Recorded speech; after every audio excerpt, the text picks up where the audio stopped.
Brought to you by Telehelping, a virtual assistant staffing company for professionals.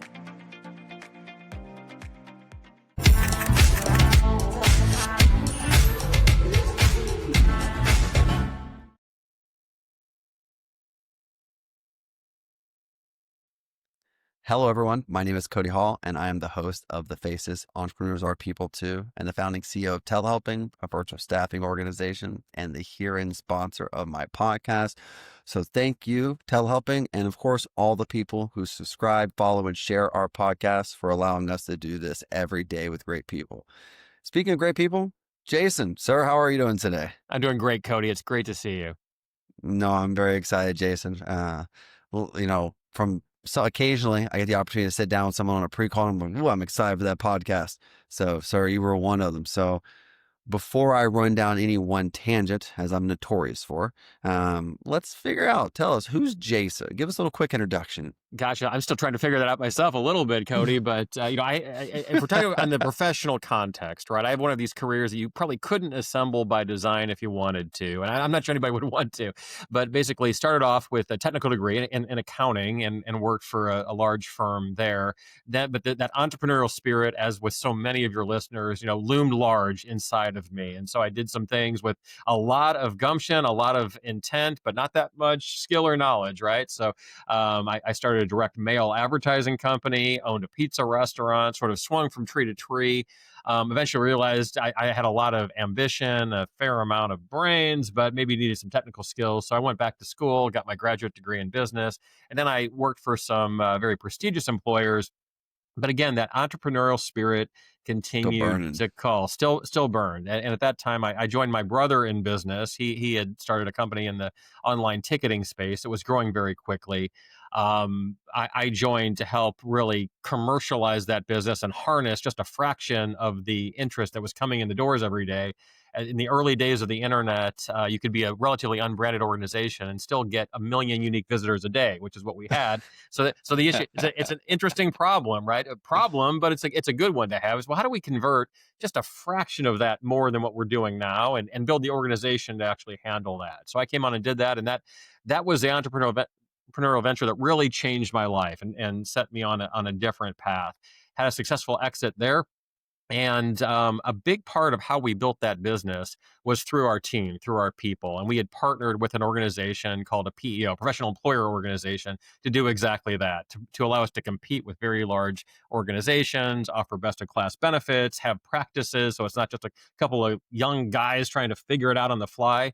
Of course. So we partnered with somebody that knew better. And I was always a big evangelist for that space, so much so that they came calling to me once I was on the other side. And I went back and joined them to actually serve other businesses like what I was. And it was a wonderful experience. The business like that could change my life, and to pay that forward was amazing.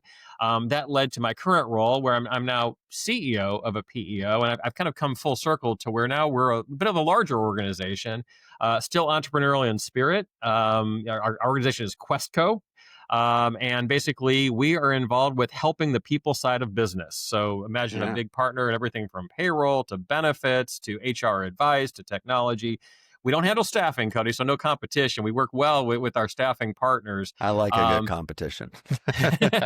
Well, we're all about support, right? And so I'm just so grateful that in this role, as at this point, a CEO, not a founder at this point, but a CEO that's backed by large private equity, that we're able to continue the entrepreneurial ambition, support a team, and continue to build something special together. Yeah, there's so much I want to unpack there, because POs have a really good place in my heart, because when you are growing large, fast companies, like I've grown in the past with market caps close to 75 million, right? And you get there overnight, you have to figure out things really quick. And so with small growing companies, you step by step get to figure it out. But when you go from 0, 5, 50 to 75 overnight, you really don't have time to piece things together. You have to go out to people and say, hey, Jason, make this as if I had it forever and it was perfect. Right. And you come in and be like, framework for these people. Because when you go from 5 to 50 to 350 employees overnight, right? 350 employees, they have expectations, right? At a 350 employee company. And so, place my heart there. But before I go too far, tell us on when you're going through all this, are you a solo preneur? You by yourself, family, hobbies? When you're not running the companies, who's Jason outside this organization? So outside of work, I'm even more boring than inside of it, right? So at this point, I'm an empty nester as a parent. Only child is grown, recently married, and just rocking it in her own career. So I'm based in Houston, and then so now it's time to figure out what the rest of my life works like. Outside of work, have a couple of hobbies like I almost hate to say pickleball in this kind of context. I had to a surfer and a guy that's doing that, but so my hobbies are a little better on the insurance premium side, Okay. but try to stay active. My wife and I do a lot of things together, everything from pop culture, movies, concerts, to staying active athletically. So try to keep a well-rounded profile inside and out of the workplace. Hey, I'm not, I used to talk a lot of mad stuff about pickleball because I'm a tennis player, right? But I don't talk it to pickleball people because, hey, I've seen pickleball. It could be very much athletic, right? I've seen people work up quite a sweat there. However, on the tennis court, I do use the pickleball references. I'm like, hey, listen, if you don't want to move your feet, go play pickleball, right? Exactly. But this is tennis, right? We have a court to cover here. Well, once I'm on the other side of 50, obviously, still love tennis. It doesn't love me as much. So pickleball is a little more my speed in a very literal way. No, 100%. And I'm sure I will, if, my knees go the way they have, I'm sure I'll be in pickleball before I know it. And so, well, that's great. Well, and I think it's nice to have a complementary personal life to your professional career, which you seem to have had a great one so far and continue to go. What I really like about why you came on and the company that you represent is that it has such a relevant piece to every organization, large and small, because we're all running companies, and for the most part, at least for the next 50 years, those people need benefits, right? And until AI takes over, and then it doesn't need time off, right? Unless it does, that's a whole other conversation, Right. all right? And so, but I think it's important to park on what you're chatting about because you're someone who came from large giants like myself who have so much benefits to offer you. And then when you go start your own company, you're like trying to figure out how to compete for people who, have value. And oftentimes that comes down to good, employee structures. Absolutely. Yeah. And obviously medical benefits are a huge part of that, as well as ancillary services. It's not just purely medical. Employees, we have to worry about the entire experience, right? And everything I've Yes. ever done that's worth anything was done as part of a team. I think you hit on this notion of my personal life, and I think that's highly relevant because support there is essential. I think support there within the workplace is also essential. And that becomes a mutual thing that you're more likely to get that when you in turn offer that and offer the best experience, the best offering that you possibly can. And what I realize as an operator, and now I evangelize every day as a provider, is that there's not necessarily an easy button for this, but there are some best principles and some shortcuts you can take to do a lot more than you maybe think you can, both on the benefits side and on the employee experience side, and all the while making sure you're legally compliant, because as sure as I am that very few of the entrepreneurs got into whatever they are doing because they just love the minutia of dealing with HR issues, they like even less when the ugly letter comes with the scary font from a governmental agency that something's out of compliance, let alone a Yeah. legal letter that's even more serious. So we help with all of that. And it's really my pleasure and my mission to help to glide the path for other entrepreneurs so they can achieve their dreams. No, I mean, we're kind of in the same business, just different sides of the ballpark because people will hire through us because we handle all those pieces. Like you hire a virtual staff member, and crazy shock to all you people, they need benefits and stuff too, right? Turns out they're also human. Crazy. Even though we, dehumanize them with words like virtual assistant, these humans, they require benefits, healthcare, minimal salary standards, right? Payment processing. And a lot of those things aren't present, in say like a freelancer, for example. We're talking about the competitive workspace here.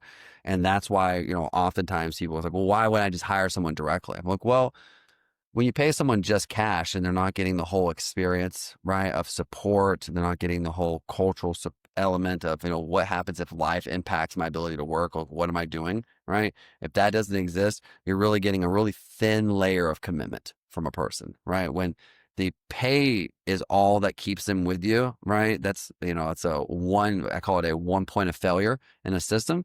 But when you have that, I love being part of culture, feel supported, I have developmental pathways, and then also I'm compensated with a total complete compensation package, like that in itself is something that gives you a lot of stickiness. Yeah, and especially we depend on these people, right? And so, at the risk of dehumanizing further, we'll pull it back from this, right? But if you had a really expensive machine that's central to your business, well, you're very likely to follow the owner's manual, to follow the maintenance, to make sure that machine is kept in tip-top order because your livelihood depends on it. Well, human beings are way more complicated than any machine, and they're way more vital to our success in so many contexts. So, taking care of them, making sure that that maintenance is up to date in a very literal way. Are we doing what we can to keep that machine well oiled? Not only because it performs for us, but because that's a Correct. kind of environment we're looking to build. No, very much so. I mean, and it's all about insulating your business. We call it trenches in the investment world, like how well trenched is your investment. You're either from the perspective of proprietary information and then from the perspective of people, right? And so I think taking care of your people has always been a big thing. I actually recently had someone on the podcast because I'm an HR person. So I came from the HR field. And so oftentimes bit my teeth on companies because I came in and solved these problems for them and now I look at me and I'm the problem that has to be solved half the time because I'm the entrepreneur, right? When you're building a mission, right? If telehelping provide the world, remote virtual staffing from Latin America, right? That's my mission, right? I'm focusing on that. I'm driving that. And what that really means is I'm focusing on usually marketing, operations, value, right? And so those things are really important. And then there's another layer of all the people who provide those things that sometimes it's hard to stay focused on, right? Because, like, oh, I have to worry about benefit packages. Like, no, I can't worry about benefit packages. I have to worry about bottom line, right? I'm trying to make money for the company over here. And so that's difficult when you're growing a business. And I think that's why having outside support sometimes can save you a lot of stress. And like you said, scary letters. No one likes scary letters. Nobody likes them. And and there's this other concept I think that's so important you're hitting on is staying focused, therefore undistracted. So I think it's so important for the emerging business and even the successful business to be really clear-eyed about what adds the most value to how you spend your time each day, and then Correct. focus on that, right? And then how do we partner? How do we bring in other resources, other people that can help us remove those things from our plate so we can drive the immense value forward? No, I mean, we're speaking to so much the same value proposition from my perspective to yours because, I tell people when you're hiring a virtual staff member, it's so you can stay focused on the things you need to focus on. Jason has tasks that Jason's good at. If Jason as an entrepreneur is doing all these other things that aren't really Jason necessities, right? He's taking away from the focus on achieving the things he needs to achieve, right? And so likewise, there's just certain things that we just can't worry about. We need someone else to put that on their plate. What I refer to that oftentimes is make a side thought that you have someone else's main priority, right? And so when you do that, I'll say, for example, like messaging on LinkedIn is oftentimes something for marketers, right? Like who the heck here likes responding to? I mean, I probably get 50 messages on LinkedIn a day, right? And so I'm not responding to those things. Absolutely not. Because if I did, it would be so haphazard and so without effort. But if I have someone, which I do, whose sole job is to respond to all my messages, like that is their KPI. Their KPIs are tied to the conversion of our conversations, either to podcast guests or to client conversations or to preferred partners. Like they're tied to these things where for me, I'm just like, I just got to respond. Just hello, thank you, thumbs up, heart. so when you do that approach to HR, you get in trouble, right? When you're just like, swipe, whatever, this is whatever we have to do. Pay them whatever we have to pay them. Oh, by the way, what you're paying them happens to not be the minimal salary for the state and a municipality. And you didn't know that because you don't live in LA, right? Now it's a problem. Sure. One of literally hundreds of minute details that someone needs to keep their eyes on, hopefully on your behalf as the operator. I think Cody, you also hit on something pretty powerful. I suspect this will resonate with you personally. Aside from it being the right thing from a business sense, it also enhances your quality of life as the operator of a business. That you're focusing on things that bring you more joy, that are closer to why you started and why you persist at this mission. Partnering is more than just the brass tacks bottom line. It also speaks to the reason why we're doing this to begin with. I think that's something why it's such a joy to do what we do here at Questco, is that we can help liberate the entrepreneur closer to their original vision. No, correct. You have to stay focused. And I think that's scope creep for an entrepreneur is the thing that oftentimes can help us hit points of constraint because we're doing too much or we're focusing on too many things. And so we're like, when we're focusing on everything, we're focused on nothing. And so I am a purist and I like to stay focused on what is Cody's job. Yep. My job at telehelping, I only have two jobs. My job is to oversee new client relationships, right? And to oversee new client relationships, right? And so like that's because once you're inside the system, you're inside the system, and the system is designed to support you, right? My job is to coach you into that mold, right? Make sure you have that preparation. But if I could not do that, if I couldn't stay focused on that innovation, because it requires tons of innovation all the time. Sure. We're talking about, you said something earlier that made me think about the ancillary things that we do for success, like the HR pieces. And so at telehelping, we have a pool of coaches that we refer to and outsource to because we don't do coaching, right? We brought them on board with their varying specialties because once we've done our initial 90-day acclimation and we've tried to coach you on delegation, SOP creation as much as possible, we know that there's going to be folks who are still challenged with elements of the business that aren't necessarily our focus, our scope. And so we refer them out because I believe that if it's not your core ability, giving it to someone whose core ability will get you a greater outcome. And so that's why I prefer partners for those, because otherwise they'd still have challenges and we would try to be halfway doing it.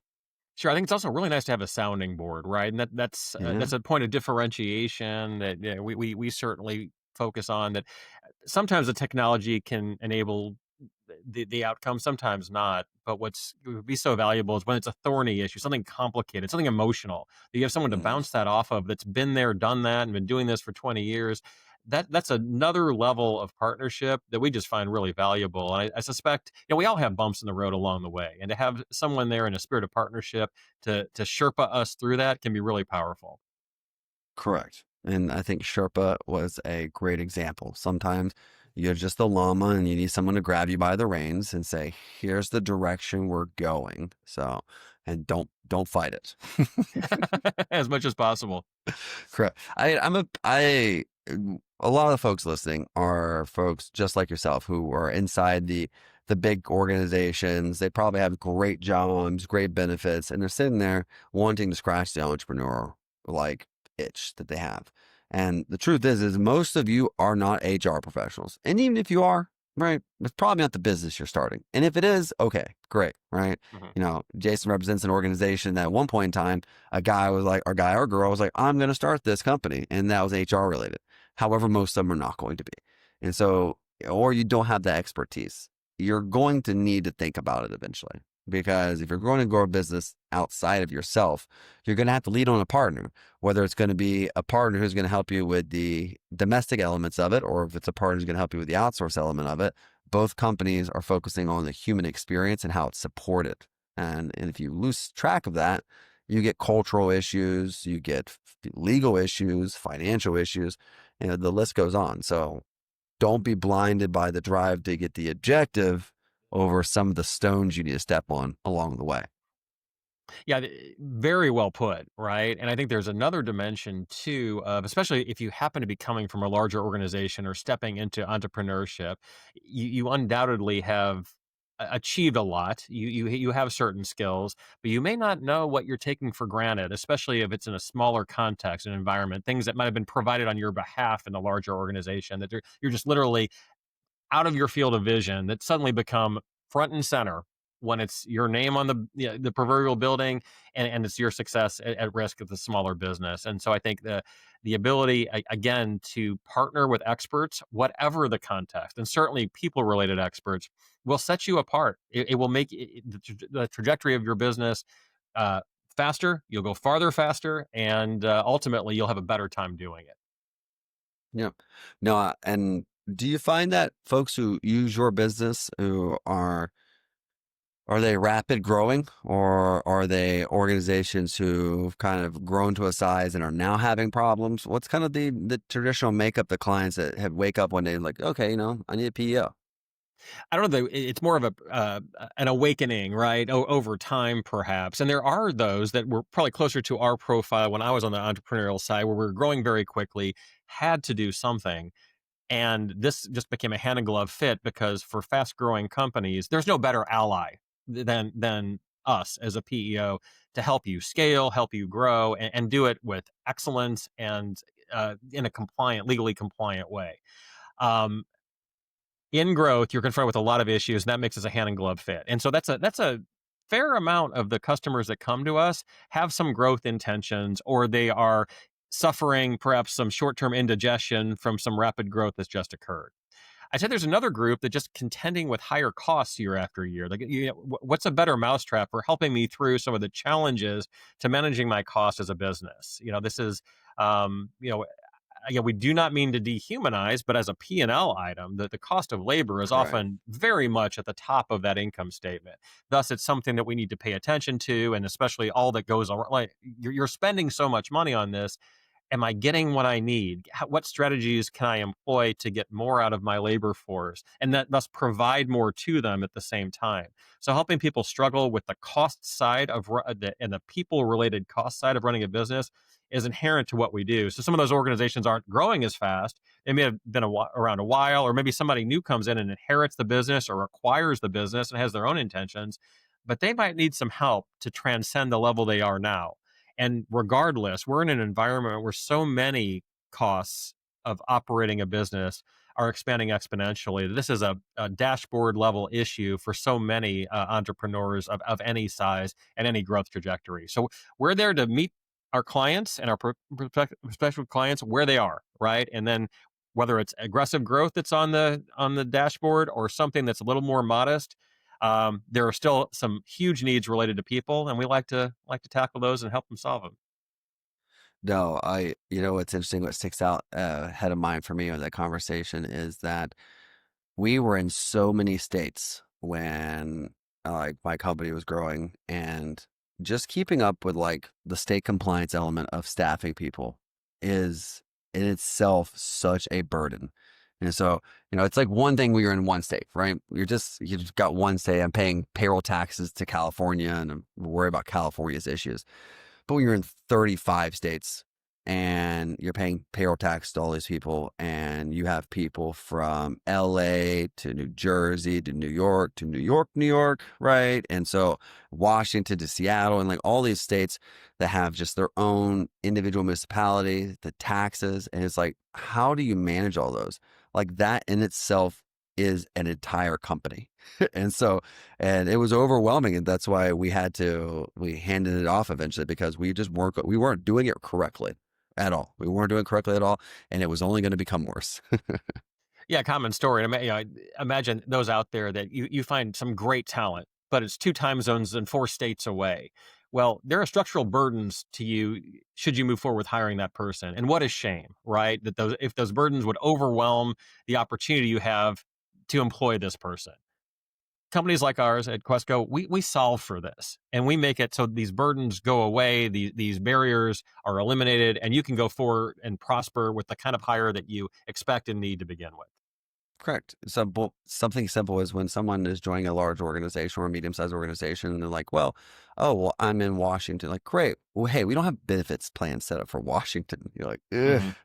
My There's the bad. scramble, right? And so we're like, what do I do? Like, I don't know. What do I do? Like, oh, wait, are you set up to pay someone in Washington? Well, no, I'm not. Like, oh, Mhm. so it's like hurdle after hurdle. And, that's, much the same on our ends because someone would be like, well, we don't really do it this way. When people have, I mean, we could if we wanted to, but we don't. If someone's like, oh, I have someone I want to hire in, El Salvador, and I think they're great. However, I'm worried about the risk. Well, you should be, right? Mhm. And so, talking about U.S. staffing and employment laws, you will not believe how favorable employee laws are in Latin American countries, right? And they're just waiting for the right U.S. ignorant organization to make a misstep, right? Because you Mhm. don't know the rules. And one thing we do is we help navigate those very, very treacherous waters and to make sure that you trying to make a decision that's going to grow your business doesn't become a decision that puts a hole in your hull. Like you don't want to take on water because you just were trying to make a good decision, trying to make a sound financial one, and then it ends up being detrimental to your business. That is the same thing with hiring someone 4 time zones away. Like, oh, you know what? I'll just hire them as a 1099. It does that fix everything, Jason? Well, yeah, the term 1099 employee always makes us sort of cringe as practitioners on this side because you're either independent or you're an employee, but there is no such thing. And I know yeah, handy example, right, in the moment, but it's a very common misconception, one of literally dozens that we see out there. And our Yeah. job is to make sure that you don't fall, you don't step on that rake, that you're avoiding the pitfall. And again, aside from the distraction and the potential financial consequence, it's just a better way to live your professional life. No, I did that on purpose to make you cringe too. I remember once, it's years ago, years, a decade probably or more. I remember someone emailed me like, "We like to offer you a hybrid role," and so I'm like, "A hybrid role?" I'm like, I'm not familiar with that legal designation, right? I'm like, "Tell me more," and I was like, because I cannot help but to have a good time with people and poke fun, right? I'm very professional. However, I indulge in stupidity if it's abundant. And so when someone says to me with like, "Oh, it's a hybrid employed 1099 role," I'm like, "Well, let's talk about like what is that?" Like I've never really heard of this role before, Mhm. and it sticks in my head because if you don't know, right? Like imagine if you're that employer. It was is my thought process in this conversation now. You're the employee and you're going around and you get audited because of workers' compensation or the government. And they're like, oh, I got all these hybrid people. I'm like, well, are they 1099 or are they W-2? Right? You know, there are no 1099 contractor W-2s, right? You can't also be for the same company. You can't be both, right? And so it was just an interesting experience. It's one that stuck out like, wow, that there's this understanding that this person has that they're running their business off a lie, and that exists. Sure, and it might be a risk that someone didn't even intend to take. You can use analogies like driving a car without a seatbelt or driving a car with your feet. Depending on the degree of difficulty we're talking about here, and you can do these things. You can get to your destination just fine most of the time, but you may be Yeah. taking on a risk that you're not anticipating. And there are better ways to address that, and then you sleep better at night on top of running a business that is run the right way from the jump. No, I agree. And I think that's the biggest thing that I would lean on partners like you for is just what can kill you sometimes the things you don't know about, right?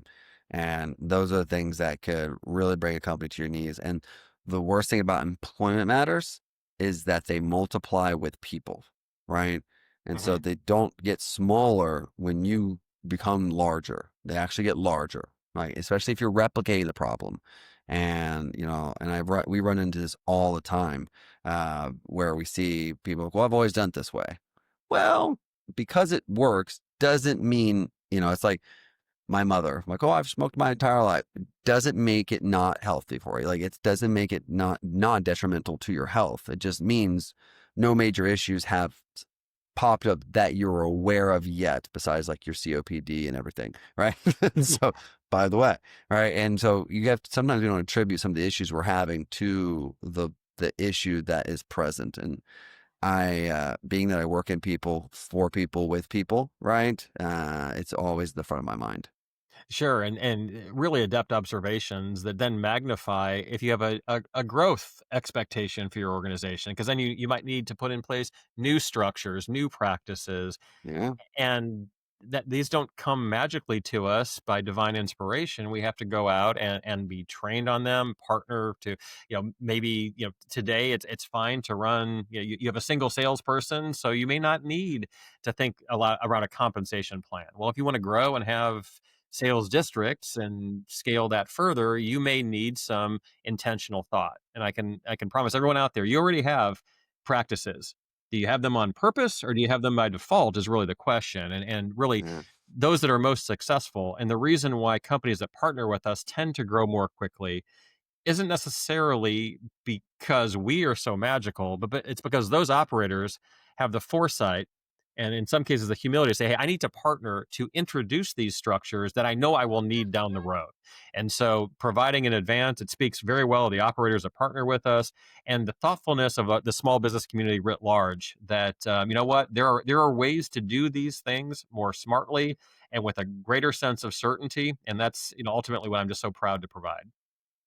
No, I agree. And I myself, as we're sitting on the cusp of, going to our next growth level, I have to start thinking about a large Latin America PO because we've done well enough for what we've done well enough at, right? Mhm. And now once you start entering foggy waters, right, it's probably good to bring on a navigator, because we have grown outside of Mexico now into Latin America.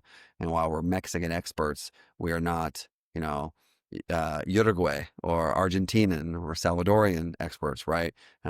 So it's smart to get ahead of it. And I'm a get ahead of it kind of person, which is Yeah, I why mean, I've made it so far. yeah, I mean, you have an awesome, very exotic version of what business owners face every single day in terms of, hey, I'm expanding across.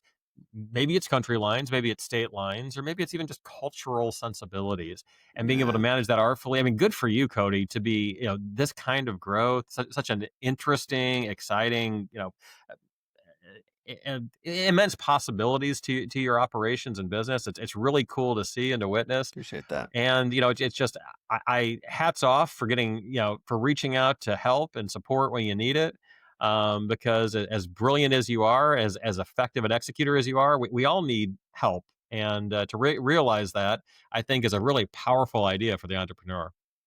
No, I agree. And I think that's a great place to, kind of transition to the closure here because we've said so many things about understanding what you don't understand, or at least understanding that you can't understand at all, right?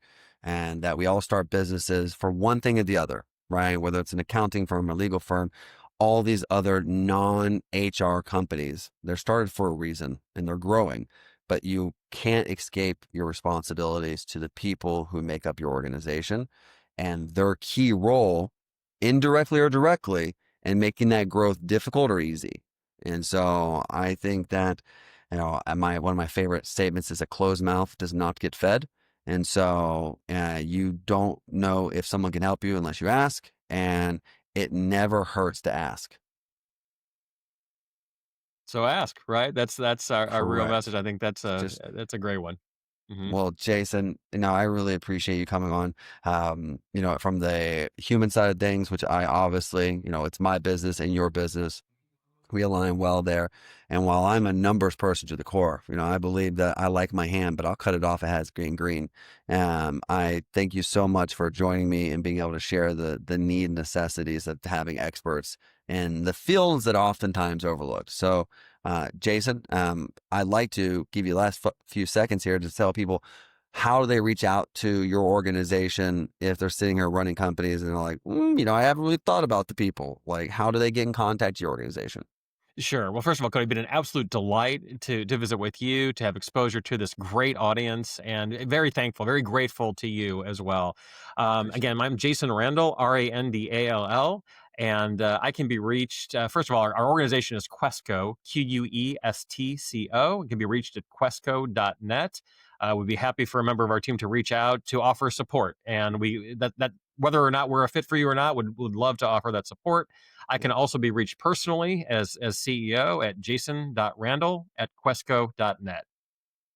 Wonderful. Jason, thank you so much. And I look forward to staying connected, sir. And if we ever do grow in the United States, because I don't know, life is still very long for me and I may have another fast grower on the state side of things, I'm definitely going to keep it in mind because it saved me in the past. So, sir, thank you so much for your time today. I really appreciate it. Thank you. Be well. This video was brought to you by our official sponsor, Telehelping. Need support for your business? Telehelping connects you with top-tier remote staff to help you streamline operations and fuel growth. Go to telehelping.com and get started today.